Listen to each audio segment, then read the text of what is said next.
I told you everything would be all right, sweetie. And to the happy couple, cheers. Cousin Meet Your Wife Grant Blackwell announced into the gold microphone, his smile widening as 300 people turned toward the side entrance of the ballroom.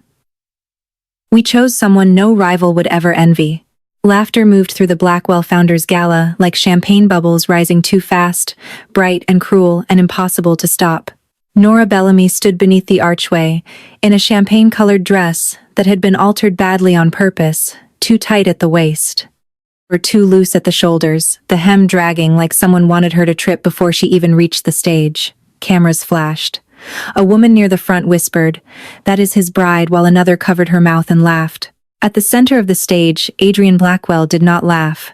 His face turned colder than marble, but his eyes still cut into Nora as if she were part of the trap.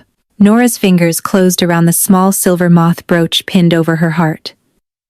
Let them laugh, she thought. They had just carried the knife into their own house. The ballroom at the Astor Crown glittered with old money pretending to be charity. Crystal chandeliers poured white light over silk gowns, black tuxedos, emerald rings, and the sharp smiles of people who had learned to wound without raising their voices. On the massive screen behind Grant, the Blackwell Dominion crest shimmered above the words, "Legacy, Honor, Continuity." Nora nearly laughed at the last word. Continuity. That was what they called it when powerful families buried crimes beneath marble floors and passed the keys to their children. Grant extended one hand toward her like a magician presenting a failed trick. "Come now, Mrs. Blackwell. Don't be shy." His tone was soft, but every syllable carried the insult. She walked forward, feeling the dress pull against her hips, hearing the soft clicks of phones recording her shame. A man from the energy board murmured, "Adrian must be desperate." Nora kept her chin lifted.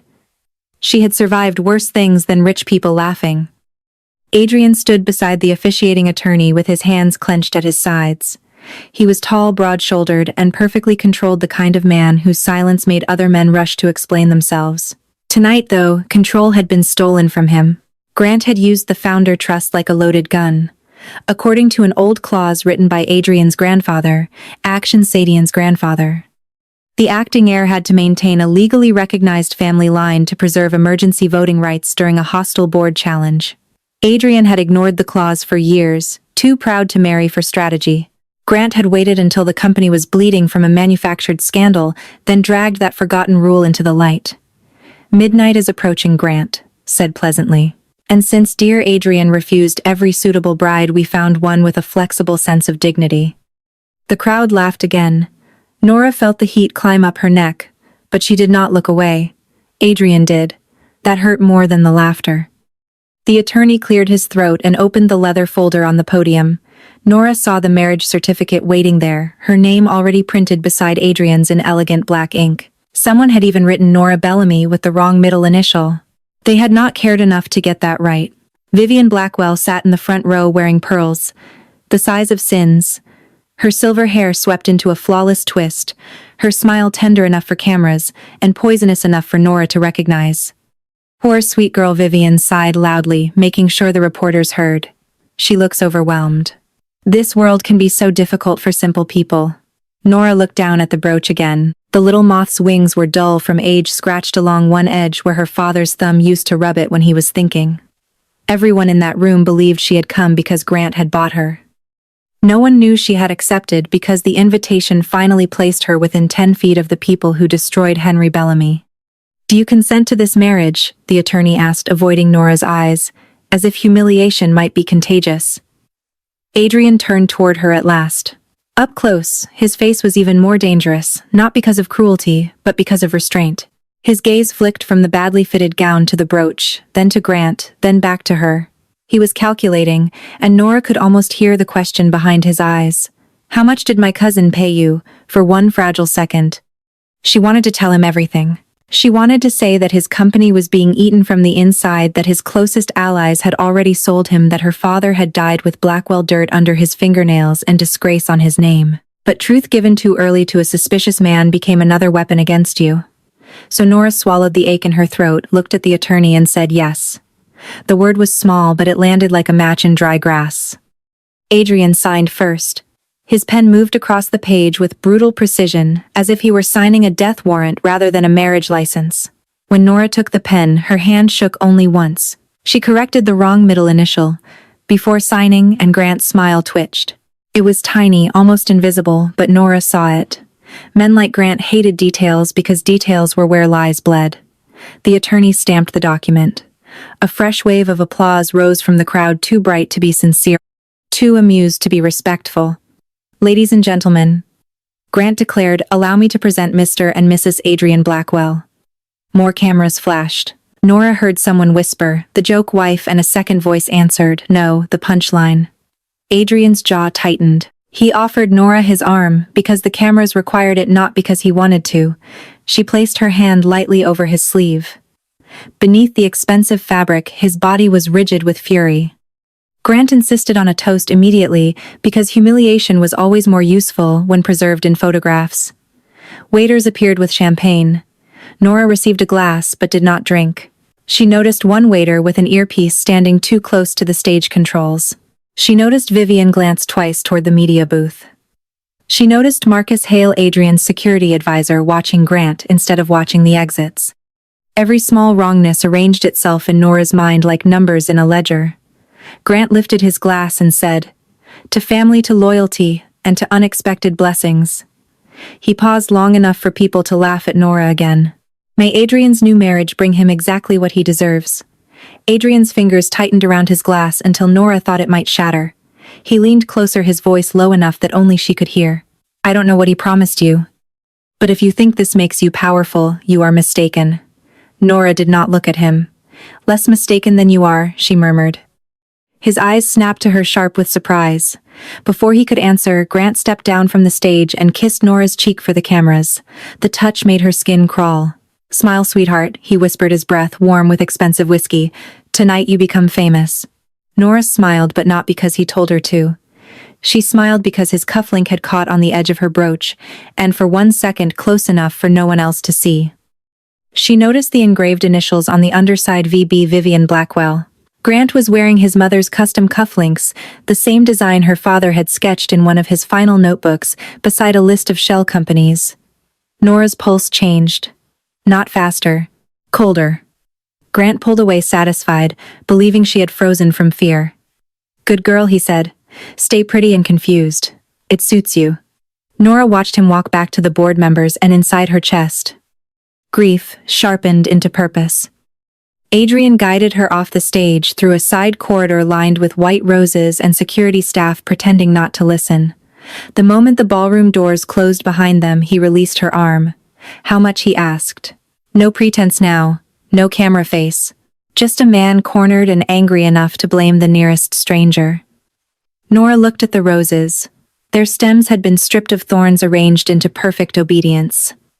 "You Blackwells always ask the wrong number first." Adrian stepped closer. "Do not play games with me. Grant does not choose anything randomly.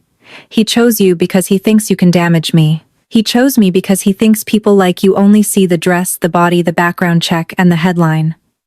Nora met his stare. "He chose me because he thought I was too small to matter." Adrian's mouth hardened. "And are you?" Nora touched the moth brooch. "Your cousin stole more than your board votes, Mr. Blackwell. Start there." For the first time that night, Adrian's expression shifted. It was not trust. Trust would have been foolish. It was the smallest crack in certainty, and that was enough. Before he could press her, the ballroom doors opened and Vivian appeared, gliding toward them with maternal concern arranged perfectly on her face. "There you are," she said, placing one cool hand on Adrian's shoulder while looking only at Nora. "The press is asking for photographs of the happy couple. We should not keep them waiting." Her smile deepened. "Nora dear, perhaps stand slightly behind Adrian. The angle will be kinder." Adrian's eyes flashed, but again, he said nothing. Nora felt the old familiar sting, not because Vivian's insult was clever, but because silence always gave cruelty more room. "Actually," Nora said softly, "I prefer being seen clearly." Vivian's smile froze for half a second. Adrian noticed. So did Nora. In powerful rooms, fear often arrived disguised as irritation. Nora excused herself before the next round of photographs, claiming she needed to fix her dress. In the women's lounge, everything smelled of lilies, perfume, and judgment. Two socialites stood by the mirror, not bothering to lower their voices when she entered. "I almost feel bad for Adrian," one said, touching up her lipstick. "A man like that needed a wife, not a charity project." The other laughed. "Grant is cruel, but you have to admit it was brilliant. No investor will take Adrian seriously after tonight." Nora stepped into a marble stall and locked the door. Her hands trembled, then finally violently, all the humiliation her body had been forced to carry, pressing against her ribs. She wanted her father. She wanted one person in that building to look at her and not see a joke. Instead, she took out the brooch, twisted the moth's left wing, and exposed the hidden microstorage beneath. One night she whispered, wiping one tear before it fell, "I only need one night." When Nora returned to the corridor, the gala had shifted into its second act. The charity auction was being prepared, and the media booth buzzed with technicians loading presentations for Grant's keynote. Nora moved quietly along the edge of the room, invisible in the way people become invisible when others decide they are beneath attention. That had always been her advantage. Near the AV table, the waiter with the earpiece stepped away to answer a call. On the laptop screen, a folder sat open under Grant's name. Most files were harmless donor slides, market projections, family photos, but the last file made Nora's breath stop. Bellamy Confession. MP4. For a moment, the ballroom blurred. Her father's name seemed to rise from the screen like a ghost dragged from its grave. Grant was not finished humiliating her. He planned to make her watch her dead father confess to a crime he had not committed in front of every person powerful enough to keep the lie alive. Nora reached for the laptop, but a hand closed around her wrist before she could touch the keyboard. Marcus Hale stood beside her, his expression unreadable.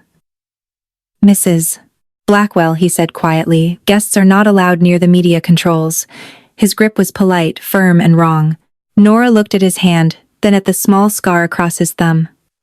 She remembered that scar from an old security still. Her father had saved years ago. A blurred image of a man removing archive boxes from the Blackwell Mercy Foundation after midnight. Marcus had been younger then thinner, but the scar was the same. Nora lifted her eyes to his. "Of course," she said. "I got lost." Marcus released her slowly, but the warning in his face was clear. As Nora stepped back into the glittering noise of the ballroom, Grant's voice rose from the stage behind her. "Ladies and gentlemen, later tonight, the Blackwell family will finally correct an old lie." Nora touched the brooch over her heart and smiled without warmth. "Yes," she whispered. "We will." By the time the gala ended, Nora Bellamy had been photographed from every cruel angle Grant's media team could find. The ride to the Blackwell mansion was silent except for the soft clicking of Adrian's phone as scandal headlines multiplied across financial sites. Blackwell heir marries foundation clerk in midnight power move. Desperate CEO uses marriage clause to save voting rights. Who is Nora Bellamy, Adrian Blackwell's surprise bride?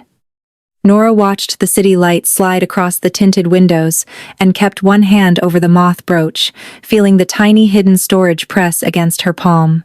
Adrian sat across from her in the armored town car, his tie loosened, his eyes fixed on the screen, but she knew he was aware of every breath she took. At last, he said, "You corrected your middle initial before signing." Nora looked at him. People who forge documents forget details. His gaze lifted. "And people who plan traps remember them," she answered softly. "Then your cousin and I have one thing in common."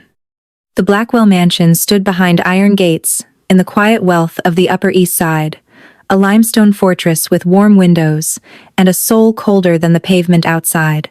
Staff lined the entrance hall when Nora stepped in, not to welcome her, but to witness her arrival like a stain being carried into a museum. Vivian Blackwell removed her gloves one finger at a time. "We prepared the East guest room," she said, smiling at Adrian, before turning to Nora. "It is private, modest, and very suitable for someone adjusting to our family." Adrian's expression hardened. "She is my wife." Vivian's brows lifted delicately. "Legally, yes. Emotionally, let us not insult everyone's intelligence." Nora stood beneath a portrait of Blackwell men who had built empires by smiling over ruins and said nothing. A maid took her small overnight bag with 2 fingers, as if it smelled of poverty. Adrian looked at Nora, perhaps expecting outrage. She gave him none. Outrage was expensive. And she had learned long ago to spend only where it hurt. The east guest room was beautiful in the way locked cages could be beautiful. Cream walls, antique lamps, silk bedding no one expected her to disturb, and a mirror tall enough to show every flaw the night had tried to invent. Nora closed the door and finally let her shoulders drop. On the desk sat a folded card from Vivian. Rest well. Tomorrow will require grace. Nora almost smiled. Grace was what powerful women called cruelty when they wore pearls. She removed the ruined champagne dress, saw red marks where the bad seams had bitten into her waist, then put on the plain black sweater and trousers she had packed herself. Her phone vibrated constantly.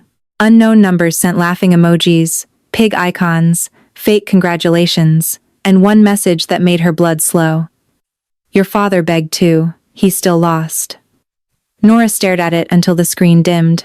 Then she opened her laptop, inserted the micro storage from the moth brooch, and watched the old encrypted folders bloom across the screen like ghosts waking in the dark. At 6 the next morning, Grant's trap widened. A photograph appeared on every major gossip account. Nora in the hotel garage standing close to Grant, her hand wrapped around a thick envelope. The caption said, "Sources claim Adrian Blackwell's bride accepted private payment hours before forced marriage." Nora had never taken money from Grant. She had been handed a sealed packet by a hotel clerk who said it contained revised legal forms. Now the image had been cropped, so the clerk disappeared, leaving only Nora Grant and the envelope. By breakfast, Blackwell Dominion stock had dropped 4%. Adrian found her in the glass-walled morning room where untouched coffee cooled beside newspapers displaying her face. He placed one tablet in front of her. "Explain this." Nora looked at the photo, then at Marcus Hale, standing behind Adrian like a shadow with clean hands. "The angle is false." Marcus said, "That is not an explanation." Nora's gaze moved to his scarred thumb. "No. It is a beginning." Adrian dismissed the staff, but not Marcus. That told Nora exactly how alone she was inside this house. "Grant wants me to believe you are his instrument," Adrian said. "He wants the board to believe I married a woman bought to humiliate me. If you have something real, give it to me now." Nora wanted to. The words gathered in her mouth like blood. "Your cousin is stealing from your foundation. Your advisor helped bury my father. Your family built its clean name on a confession beaten out of a dying man." But Marcus stood there too, still too ready. So Nora said, "Only check the original hotel footage." Marcus answered before Adrian could. "Already requested." Conveniently, the server suffered corruption between 11 and midnight. Nora let herself look surprised because surprise made liars comfortable. Adrian rubbed a hand over his face. Exhaustion, cutting through his anger for 1 second. "Nora, if you are innocent, stop hiding behind riddles," she stood. "And if you are intelligent, stop asking questions in front of the man who knows the answers." The first person who offered Nora help was the last person she expected. Caroline Vale arrived at the mansion just after noon wearing a pale gray suit and the serene expression of a woman born into rooms that never questioned her right to enter. She had once been Adrian's almost fiancée, a society favorite with an old banking name, the kind of woman Vivian would have approved as a proper Blackwell wife. Nora met her in the upstairs sitting room, already prepared for another graceful insult. Caroline closed the door, checked the hallway, then said, "Grant does not destroy people with lies. He destroys them with edited truth." Nora went still. Caroline took a small ivory flash drive from her handbag and pressed it into Nora's palm. Temporary access key to the Astor Crown's backup camera cache, not the main server, the mirrored archive. Nora stared at her. "Why would you give this to me?" Caroline's perfect mouth tightened. "Because Grant has a file on me too. And because I watched Adrian become so obsessed with controlling damage that he forgot how to recognize pain." Nora did not trust Caroline, but she trusted fear when it sounded honest. In the guest room, she plugged in the ivory drive and entered the mirrored archive. The system opened slowly, revealing rows of camera feeds labeled by hallway, elevator, ballroom, garage. Most files from the hour before the marriage had been scrubbed. Too clean. But Nora searched the reflections instead of the subjects, just as her father had taught her. People deleted faces, they forgot glass-polished car doors. Silver trays, elevator panels. Frame by frame, she rebuilt the garage moment from distorted surfaces. There was the hotel clerk giving Nora the packet. There was Grant stepping into the shot afterward, making the cropped photograph possible. Then in the reflection of a black town car, Nora saw a third figure, Marcus Hale, accepting a dark hard drive from Grant, while Vivian Blackwell stood beside them, her pearls glowing under fluorescent light. Nora leaned closer to the screen, her heart pounding. The trap had a door now. She was still exporting the footage when Vivian summoned her to the mansion's media room for a small clarification meeting. The phrase sounded harmless until Nora entered and found 20 reporters, 3 board members, 2 foundation trustees, and Adrian standing beneath the lights. Grant leaned against the mantel, his face arranged into sympathy. "Nora," he said warmly, "we simply want to clear up these ugly rumors before they hurt you further." A reporter from a financial network raised her hand immediately. "Mrs. Blackwell, are you the daughter of Henry Bellamy, the former Blackwell Mercy Foundation auditor accused of embezzlement?" The room seemed to narrow. Adrian turned toward Nora with shock he could not hide. He had not known. That cut deeper than she expected, because it meant he had investigated her price, but not her wound. Grant lowered his eyes as if grieving. "We wanted to protect Adrian from that connection," he said. "But after last night's suspicious payment, transparency matters." Nora's fingers curled at her sides. She could feel every camera waiting for her to break. "My father did not steal," Nora said. Her voice was quiet, but the room heard it. Grant sighed almost tenderly. Grief can make children loyal to impossible stories. Vivian stepped beside him, touching his arm as if they were the compassionate ones. "Nora, dear, no one blames you for loving him, but the signed confession exists." Adrian's face changed at the word confession. Nora saw calculation, suspicion, and something like regret flicker through him. Marcus moved closer to the reporters, ready to end the exchange at the perfect damaging moment. Nora could not reveal the garage footage yet, not while Grant still controlled the room and the file chain. So she did the hardest thing, she let them think she had nothing. She lowered her eyes for 1 second, allowing the cameras to capture what would look like shame. Grant's smile deepened.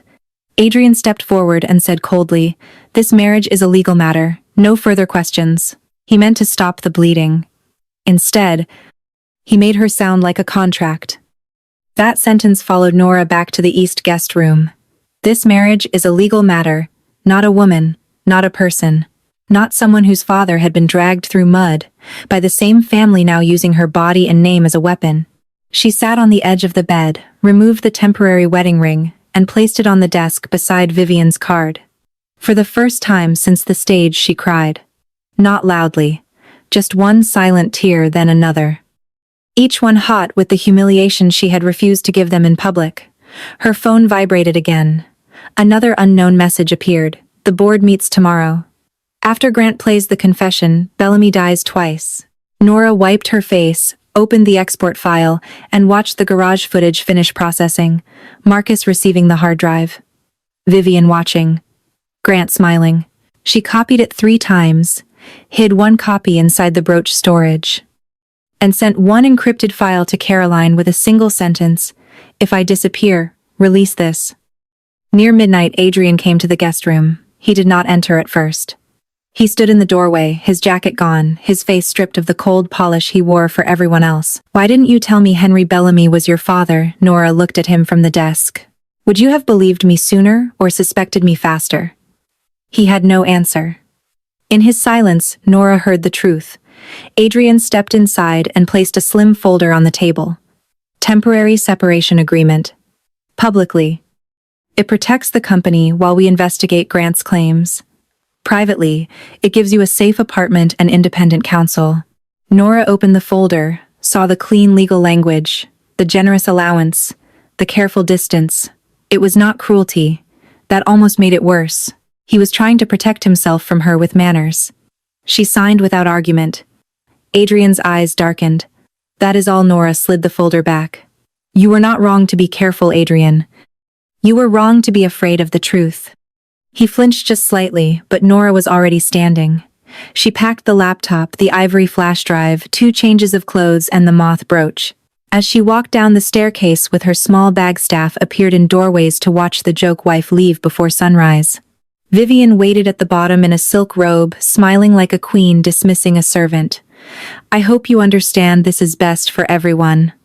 Nora paused beside her. "No, Mrs. Blackwell. It is only familiar." Vivian's smile thinned. Outside a black car, Adrian had arranged waited by the curb, but Nora did not get in. She walked past it into the rain and hailed a yellow taxi 2 blocks away, because one thing had become painfully clear inside the mansion: every Blackwell-controlled door opened into another cage. In the back seat, soaked and shivering, Nora opened her laptop one more time. The mirrored archive had revealed the photo was staged, but not where the hard drive went. Then a final recovered frame loaded. Marcus was not carrying the drive to Grant's car, he was carrying it into Adrian's private security suite. The taxi left Nora outside a narrow brick building on Chambers Street, where the bronze sign beside the door read Whitcomb Private Depository in letters polished by people who trusted locks more than prayers. Rain slid down her hair and soaked the shoulders of her sweater, but she stood there for a moment before entering, breathing through the tremor in her chest. Adrian's private security suite. Marcus had carried Grant's hard drive into the one room Adrian believed was safest. Either Adrian had been fooled more deeply than she imagined, or the trap around him had been built inside his own walls long before she became its punchline. The night guard looked up when she approached the desk. "We're closed." Nora placed the moth brooch on the counter. "Henry Bellamy left a recovery key here 12 years ago. The account instruction says his daughter may access it only after marriage into the Blackwell family." The guard's boredom vanished. He called upstairs without taking his eyes off the brooch. 20 minutes later, Nora sat in a windowless verification room across from an elderly manager named Mr. Whitcomb, whose suit looked older than most fortunes, and whose eyes carried the tired caution of a man paid to know too much. He examined the brooch beneath a magnifying lamp, then twisted the moth's right wing in the opposite direction Nora had always used. A second compartment opened so small, she nearly stopped breathing. Inside was a wafer-thin gold identification strip stamped with her father's initials. "Your father was very precise," Whitcomb said. "He updated the access terms 3 weeks before his death. He said you would come here only when the people who ruined him made the mistake of putting their name beside yours." Nora swallowed hard. "Did he say anything else?" Whitcomb rose slowly and unlocked a wall safe hidden behind a painting of Lower Manhattan. "Yes," he said, setting a black metal box on the table. "He said to tell you that moths do not chase flames because they are foolish. They chase them because darkness taught them where to look." The box contained 3 things: a sealed letter, a stack of audit pages, marked with her father's handwriting, and a small recorder wrapped in a handkerchief. Nora recognized immediately. It had been her father's, the one he carried in his shirt pocket when he came home late, smelling of coffee and paper dust. Her fingers shook as she pressed play. Henry Bellamy's voice filled the room, thin with exhaustion, but steady enough to break her heart. "Nora, if you are hearing this, they have either forced you near the Blackwells or you chose to walk in yourself. I hope it was the second, because my girl was never meant to be carried anywhere like a sacrifice." Nora covered her mouth. On the recording, her father breathed unevenly, then continued. "Grant Blackwell and Vivian Blackwell used the Mercy Foundation as a private vault. I found the transfers." Marcus Hale moved the archive boxes. "I tried to warn Thomas Blackwell, Adrian's father, but Thomas died before the emergency meeting. After that, they came for me." Nora played the next file, and the room seemed to shrink around her. This recording was not her father speaking to her. It was a conversation captured in secret. Vivian's voice appeared first, elegant and cold. "Read the statement, Henry. You stole from the foundation because your daughter needed medical care, because you panicked because poor men make poor decisions." Henry's voice answered, hoarse with fury. "My daughter was never sick. You invented that line because it makes theft sound human." Then Grant, younger but unmistakable, laughed softly. "Human stories survive better in court. Sign it, or Nora becomes the accomplice. We can put her name wherever we like." Nora closed her eyes as pain moved through her, like a blade pulled slowly free. All these years the city had believed her father confessed out of guilt. In truth, he had been trapped by the threat of her future. He had swallowed disgrace to keep her untouched. Nora pressed the recorder to her chest and whispered, "I'm sorry, Dad. I didn't know how much you carried." By sunrise, Nora had the shape of the whole crime. The ghost ledger was not one document but a map of shell companies, political donations, foundation transfers, and private payments hidden beneath community grants. Each false charity project connected back to a voting bloc, now supporting Grant's attempt to remove Adrian. Grant had not merely stolen money. He had purchased the board with money stolen from the foundation. then planned to blame Adrian's collapse on scandal and Nora's sudden marriage. Even the fake Bellamy confession served two purposes: bury her father again and make Nora look like a bitter daughter infiltrating Blackwell Dominion for revenge. Mr. Whitcomb watched her gather the papers. "You understand what this means?" he asked. Nora looked at the recorder, the ledger pages, and the brooch lying open like a silver insect with its wings cut apart.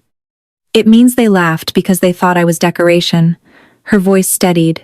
"Tonight I become evidence." She sent Caroline a second encrypted message from a public terminal inside the depository. "I have the original threat audio. Need legal eyes, not Blackwell lawyers." Caroline answered within 4 minutes with an address in Soho and 2 words: "Come alone." Nora almost did not go. Trust had become a luxury she could no longer afford, and Caroline Vale had spent years smiling beside the same people who destroyed her father. But the recovered garage frame had shown Caroline nowhere near the exchange, and fear had made her honest once. Nora arrived at a quiet design studio above a closed furniture showroom where Caroline waited with a woman in a navy blazer and no jewelry except a wedding band. "This is Elena Ruiz," Caroline said, "former SEC Enforcement Counsel. She hates the Blackwells for reasons I won't tell without permission." Elena studied Nora for 3 silent seconds, then said, "Caroline told me you were humiliated last night. That is useful." Nora stiffened. Elena lifted a hand. "Not morally, strategically. They underestimated you in front of witnesses. That means every move they make now will be arrogant." For the next 5 hours, Nora laid out the pieces on a long drafting table: the staged garage footage, the mirrored reflection of Marcus receiving the drive, the old threat recording the ghost ledger transfers, and the text message about Bellamy dying twice. Elena did not gasp. She organized. She built chains of custody, marked weak points, listed which evidence could survive court and which could only survive public pressure. Caroline stood near the windows, arms folded, her perfect composure cracking when Vivian's voice played from the recorder. "I knew she was ruthless," Caroline whispered. "I didn't know she threatened a child." Nora looked up. "You knew enough to stay quiet."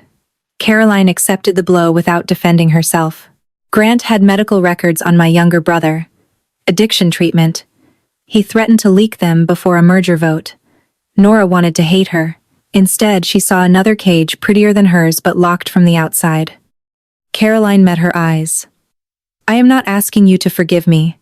I am asking you to let me help burn the right door." Adrian found her because he was not stupid, only late. He arrived at the Soho studio just after dusk alone, rain darkening the shoulders of his coat. Elena moved to block him, but Nora said, "Let him in." He stepped inside and stopped at the sight of the table. For once, Adrian Blackwell had no immediate command, no polished question, no shield of suspicion ready in his mouth. His eyes moved over his father's name. Grant's shell companies, Marcus's image in the garage reflection, and finally Nora's face. "Marcus cleared my private security suite this morning," he said quietly. "He said you tried to access restricted files before leaving." Nora gave a tired laugh. "And you believed him?" Adrian looked down. The silence answered. Then he removed a slim device from his pocket and placed it on the table. "For 6 hours, yes. Then I remembered what you said about asking questions in front of the man who knows the answers. I checked the internal logs myself." His voice roughened. "Marcus downloaded files from my father's death archive the night before Grant announced the vote." The mention of Adrian's father shifted something between them. Nora saw grief behind his control, old and carefully buried. "My father tried to warn yours," she said softer now. "He never made it to the emergency meeting." Adrian's face went pale. "My father's car accident happened that morning." Elena looked sharply at the ledger pages, then at Adrian. "If Grant and Vivian knew Thomas Blackwell was about to hear Henry Bellamy's evidence, your father's death may not be unrelated." The room went still. Even Caroline stopped breathing for a moment. Adrian reached for the edge of the table, as if the floor had tilted beneath him. Nora expected denial, anger, some Blackwell instinct to protect the family name. Instead, he looked at her with something stripped bare, and said, "I am sorry I made you stand alone in front of them." The apology was not enough. They both knew it. Nora picked up the recorder and placed it between them. "Then don't apologize like a husband," she said. Act like a witness." Before Adrian could answer, Caroline's phone rang. She listened for 10 seconds and all color drained from her face.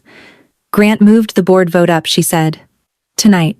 Astor Crown Ballroom, 10 o'clock. He's calling it an emergency confidence session." Adrian cursed under his breath. Elena grabbed her files.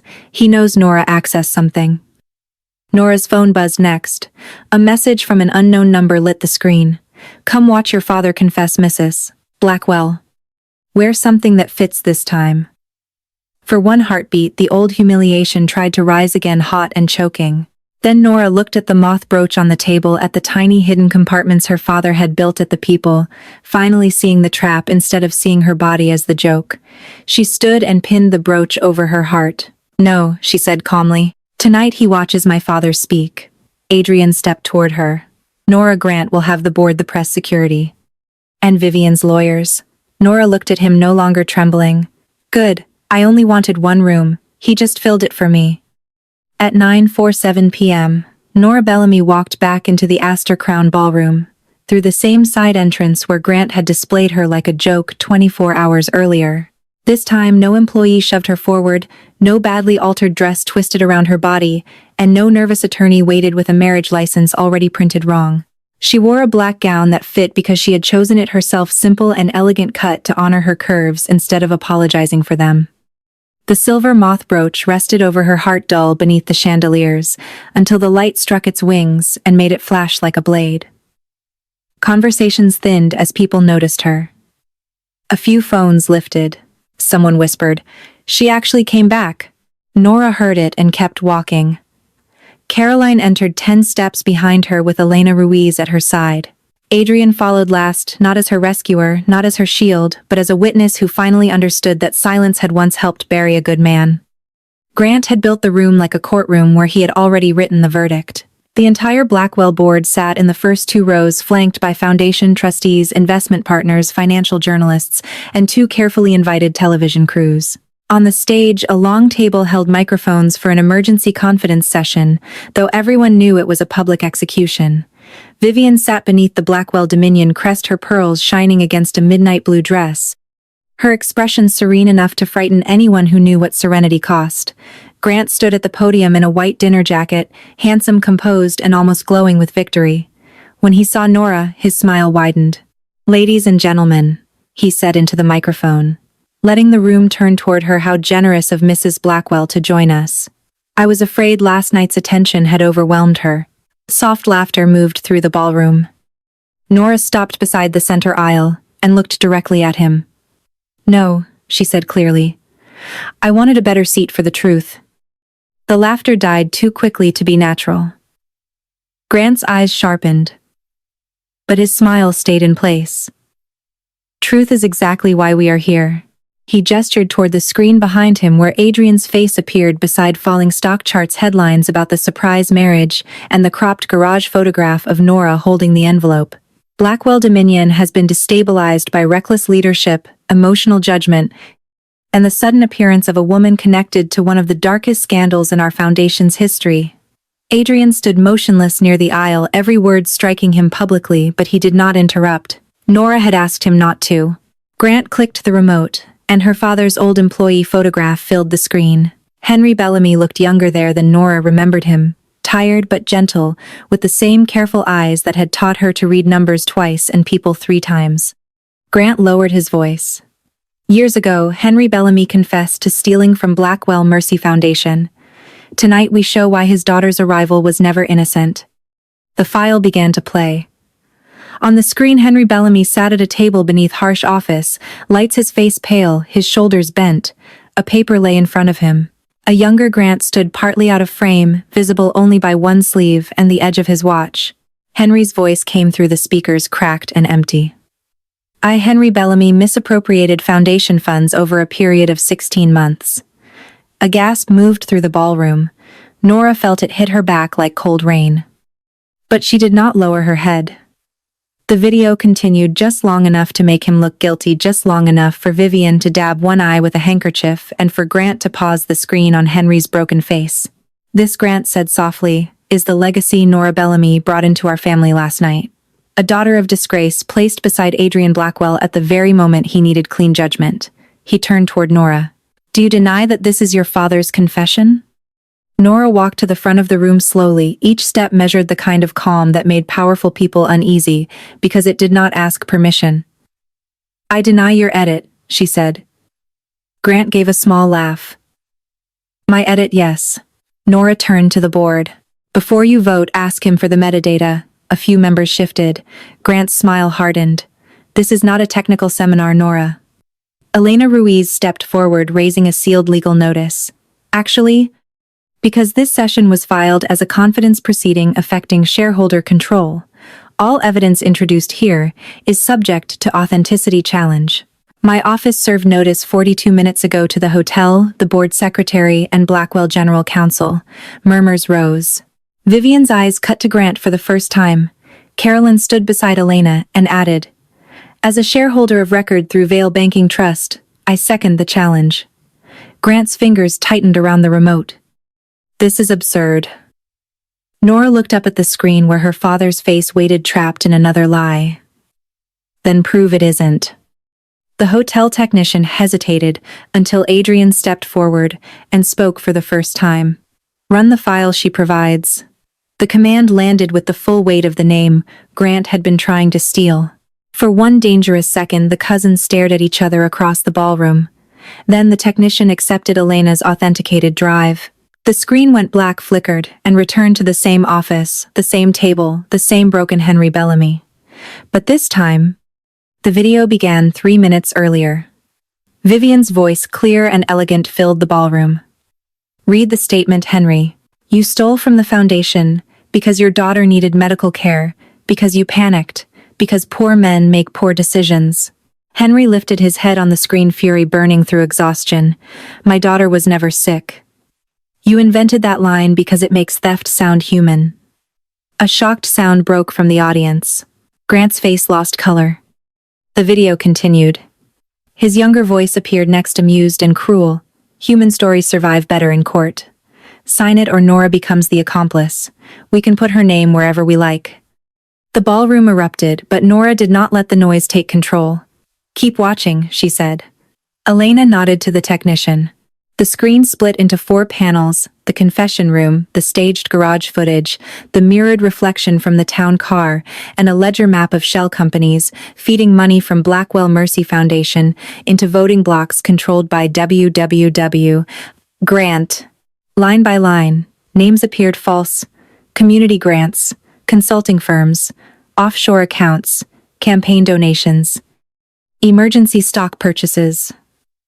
Marcus Hale appeared in the garage reflection, receiving the hard drive from Grant, while Vivian stood beside them. The board members who had smiled through Nora's humiliation now leaned forward with pale faces. One trustee whispered, "That's my signature," as if seeing it on the screen made him a stranger to himself. Grant snapped, "These files are fabricated." Elena answered into a microphone. "Then you will have no objection to the independent forensic audit, already triggered by your own emergency proceeding," Caroline added quietly. "And no objection to the SEC receiving the same file package 10 minutes ago." Marcus Hale tried to leave first. He rose from the side row with the careful movement of a man hoping panic could look like urgency. Adrian did not turn around. "Sit down, Marcus." The room froze. Marcus kept moving. 2 hotel security officers stepped into his path, not Blackwell men but off-duty federal court officers Elena had arranged through independent counsel. Marcus stopped, jaw tight, sweat shining at his temple. Grant pointed at Nora, finally losing the charm that had carried him through years of fraud. "She is doing exactly what I warned you she would do. She came here for revenge. She married Adrian to get access. She is not a victim. She is a parasite wearing a dead man's name." The old room might have laughed at that. The old Nora might have flinched. This Nora reached up, twisted the left wing of her moth brooch, and removed the hidden recorder. "You're right about one thing," she said. "I came here for my father's name." Then she nodded to Elena. "Play the recording from last night." Grant's own voice filled the ballroom, captured in the private corridor when he had kissed Nora's cheek, and thought her too humiliated to notice anything except shame. "By midnight, Adrian will be married to a punchline, Bellamy's daughter will bury herself, and the board will be mine." Vivian's voice followed lower, but unmistakable. Do not underestimate grief. Her father was stubborn too. Grant laughed. Her father signed. She will break faster. Women like that always do when the room laughs. No one moved. The cruelty was naked now, stripped of charity language and family loyalty. Nora looked across the crowd at every person who had laughed, whispered, recorded, or looked away. You called me the joke wife, she said, her voice steady enough to carry without the microphone. You were right. There was a joke in this marriage. The joke was that Grant Blackwell thought bringing Henry Bellamy's daughter into this room would weaken Adrian. He forgot my father taught me how to audit a lie. Grant lunged for the microphone, but Adrian reached the stage before him. Not violently, not theatrically. He simply stepped between Grant and Nora, then turned away from his cousin and faced the board. Record this, Adrian said. I move to suspend Grant Blackwell from all executive board and foundation authority pending independent investigation. I also move to reopen Henry Bellamy's case with full public correction and restitution to his estate. Grant shouted, You don't have the votes. Nora lifted the leather folder she had carried in unnoticed. He may not need them. Elena took the folder and projected the marriage agreement onto the screen. A clause highlighted in blue. Nora had inserted it before signing, when everyone had been laughing too loudly to read. If the marriage was used to manipulate shareholder confidence, emergency voting rights transferred to an independent trustee until review. The trustee named was Nora Bellamy Blackwell. Grant stared at the screen as if words had become weapons. Nora looked at him once, almost sadly. You should have checked my middle initial. Vivian stood then, not graceful anymore, not maternal, not composed. You stupid girl, she hissed, forgetting the cameras, forgetting the board, forgetting the world she had spent a lifetime teaching to admire her softness. You think one night makes you powerful? Nora turned to her. No. One night made you careless. The board secretary, pale and shaking, confirmed the clause was legally filed with the emergency marriage certificate. Caroline formally seconded the trustee transfer. One by one, board members who had come to bury Adrian began voting to protect themselves from Grant. The numbers appeared on the screen in real time, each green mark another door closing. Grant's white dinner jacket seemed suddenly too bright, too exposed. Marcus sat with his head in his hands. Vivian reached for her champagne glass and missed, sending it crashing across the floor. By 11:58 p.m., 24 hours after Nora had been pushed onto that stage as a punchline, Grant Blackwell lost control of the board, the foundation, and every lie he had inherited. Nora stood beneath the crest and did not smile. Victory, she discovered, was not sweet. It was clean. By sunrise, the Blackwell name was no longer a shield. It was a headline. Every financial network in New York replayed the same 3 images until they became a public sentence. Grant Blackwell smiling as he called Nora a punchline, Vivian Blackwell threatening Henry Bellamy on the restored confession tape, Nora standing beneath the family crest while the emergency votes turned against them one by one. Grant did not leave the Astor Crown through the front entrance. Independent counsel escorted him through a service corridor while reporters shouted questions he no longer had the power to ignore. Vivian tried to retreat behind silence, but silence had belonged to her when everyone feared her. Now it looked like guilt. Marcus Hale was suspended before breakfast. His company Access revoked his private accounts, frozen pending investigation. Blackwell Mercy Foundation issued a statement so empty and polished that Nora refused to let her father's name appear in it. You do not get to wash blood off marble with grammar, she told the board secretary, and for once no one corrected her tone. Adrian spent the morning in the boardroom, not at the head of the table, but at the side where Nora had placed him. It was not punishment, it was proportion. She sat as independent trustee with Elena Ruiz to her right and Caroline Vale behind her, while lawyers opened files that had stayed buried longer than some marriages. The first motion removed Grant from every executive position. The second froze Vivian's authority over the foundation. The third reopened Henry Bellamy's case with outside forensic review, public correction, restitution, and a formal apology to his estate. One director, a gray-haired man who had laughed at Nora's dress the night before, tried to soften the language. Perhaps administrative error would be less inflammatory than wrongful accusation. Nora looked at him until he lowered his pen. My father died with people calling him a thief, she said. You are worried the truth sounds impolite. The room went quiet. The word wrongful stayed. Grant fought until fighting made him look smaller. By noon, his lawyers claimed the recordings were taken without consent. Elena reminded them that Grant had introduced manipulated evidence in a shareholder proceeding first. By 1 foundation, auditors confirmed the shell companies existed. By 3, 2 trustees agreed to cooperate in exchange for leniency. By evening, Marcus Hale broke. He confessed that Grant had ordered him to remove Henry Bellamy's audit boxes years earlier and later bury Thomas Blackwell's internal warning file in Adrian's private security archive. He also admitted the staged garage photograph and the fake audio against Nora had been prepared before the wedding clause was triggered. Grant had not improvised Nora's humiliation. He had designed it, measured it, rehearsed it, and trusted the room to help him finish the job. When Adrian heard that, he stood abruptly and walked out of the boardroom. Nora found him 10 minutes later in the empty portrait hall, staring at his father's painted face like a son seeing a stranger and a warning at once. "I built my whole life on control," Adrian said without turning. His voice was low, stripped of command. "I thought if I controlled the company, the vote, the narrative, then I could protect what my father left me." Nora stood a few steps away, the moth brooch heavy against her chest. "You protected the walls," she said, "not the people inside them." He closed his eyes as if the words had landed exactly where they should. "I know. That mattered more than excuses."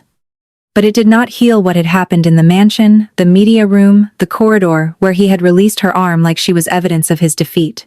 Adrian reached into his coat and pulled out a folded document. "This is my temporary resignation from executive authority while the independent review is active. This is a public statement saying I failed to protect you from a family lie. Not because I lacked information, but because I lacked courage." Nora took the papers and read them. There were no diamonds, no dramatic vows, no attempt to buy forgiveness. That was why she did not throw them back. 3 days later, Henry Bellamy's name was cleared in the same ballroom where Nora had been mocked. She insisted on that. The board wanted a private correction, then a controlled press conference, then a tasteful written release. Nora said no each time. If disgrace had been public, restoration would be public too. She stood at the podium, in a navy dress, the repaired moth brooch shining softly beneath the lights, and watched the screen display her father's real audit notes, his warnings, and the final recording where he had refused to lie until they threatened his daughter. A reporter asked if she felt vindicated. Nora thought of her father eating cheap soup at their kitchen table, pretending not to notice when neighbors stopped saying hello. She thought of the way he polished the moth brooch with his sleeve before giving it to her. "Vindicated is too clean a word," she said. "My father does not get his years back, but he gets his name back. That is where justice begins." Vivian did not attend. Her attorneys claimed exhaustion, then privacy, then health. None of it stopped the foundation trustees from voting her out unanimously. Her portrait was removed from the Mercy Foundation lobby before the end of the week. Grant's fall was louder. The man who had turned humiliation into theater now flinched from cameras outside court buildings, his expensive suits wrinkled, his smile gone thin and desperate. When a journalist asked him if he regretted calling Nora a punchline, he snapped. "She planned this from the beginning." The clip went viral for the wrong reason. People heard the fear behind the accusation. They understood that he was not sorry for the cruelty, only furious that his victim had been prepared. Caroline watched the clip with Nora from Elena's office and let out a humorless laugh. "He still thinks your intelligence is cheating." Nora closed the laptop. "Men like Grant call it cheating when the prey learns the map." The marriage became the last unresolved battlefield. Legally, Nora could dissolve it within 30 days and keep her trustee authority until the investigation concluded. The press wanted revenge. Commentators wrote headlines imagining her throwing Adrian aside, bankrupting his pride, walking away in slow motion, while the Blackwell dynasty begged. Some days she wanted that too. Not because she hated Adrian, but because part of her still stood in that first night's dress. Hearing laughter stick to her skin. Adrian did not push. He moved out of the mansion before she asked. He gave her full access to company archives.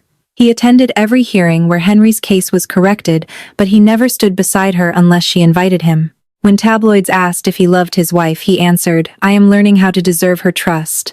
That is not a headline, it is work." Nora saw the clip alone in her apartment and hated that it made her cry. 1 month after the gala, Nora returned to the Blackwell mansion for the first time since leaving in the rain. The East guest room had been emptied. Vivian's card was gone.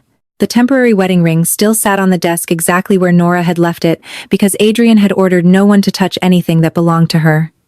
He met her in the doorway, no tie, no armor, no audience. "I can have the marriage dissolved today," he said. "No conditions. No pressure. The trustee clause remains intact." Nora walked to the desk and picked up the ring. It looked smaller now, less like a chain, more like a question. "And if I don't?" she asked. Adrian's throat moved. "Then I spend every day proving that the man who failed you in that ballroom is not the man who gets to keep you." Nora turned the ring between her fingers. "You do not get to keep me, Adrian." He nodded at once. "I know." She slipped the ring into her pocket instead of putting it on. 6 months, she said. "Not as your rescued wife. Not as your symbol.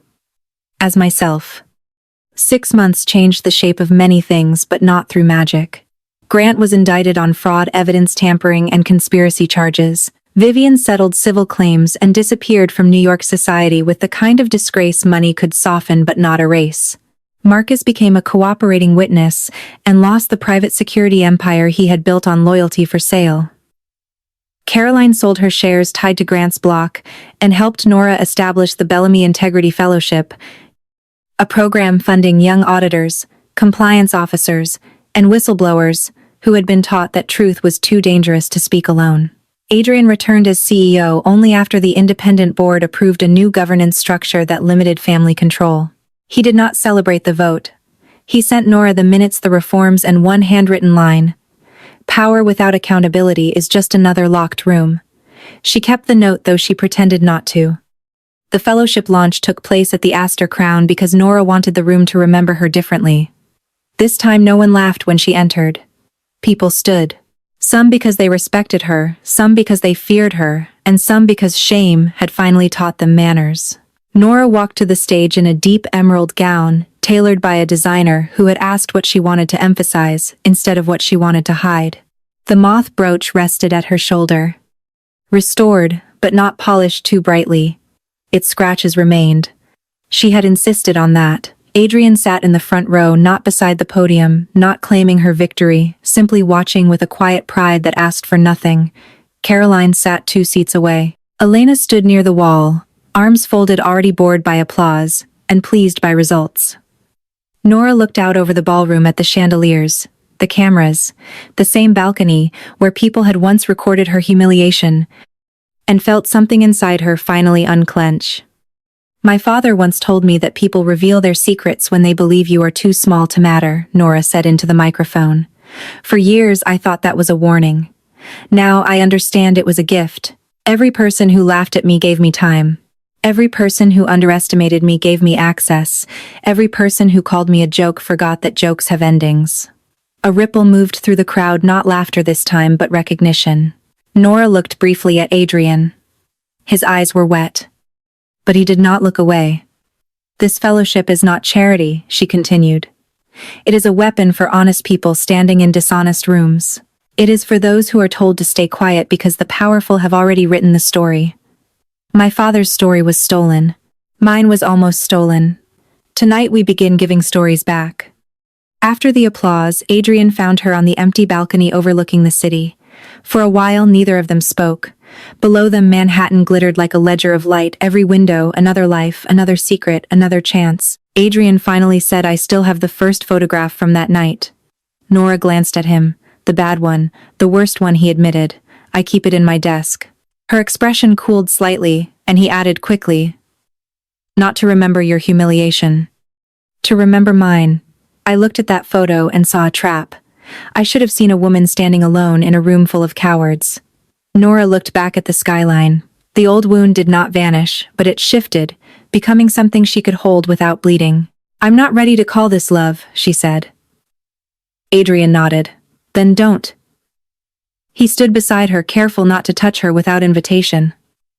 "Call it 6 months more." Nora smiled faintly. "You negotiate like a Blackwell. I'm trying to listen like a Bellamy." Nora laughed, then softly, unexpectedly, and the sound surprised them both. She reached into her pocket and took out the temporary wedding ring. For a moment, Adrian stopped breathing. Nora did not put it on. Instead, she placed it in his palm, and closed his fingers around it. When I wear a ring again, she said, it will not be because of a clause, a crisis, a board vote, or a room full of people, waiting to see if I am worthy. Adrian looked down at the ring, then back at her. What will it be because of Nora touched the moth brooch, feeling the old scratches beneath her fingers, her father's memory no longer buried beneath shame? Because I choose it in daylight, she said. And because the man offering it already knows I was never the punchline. Adrian held the ring like a promise he had not yet earned. Behind them, the ballroom doors opened and applause spilled out again, warm and real.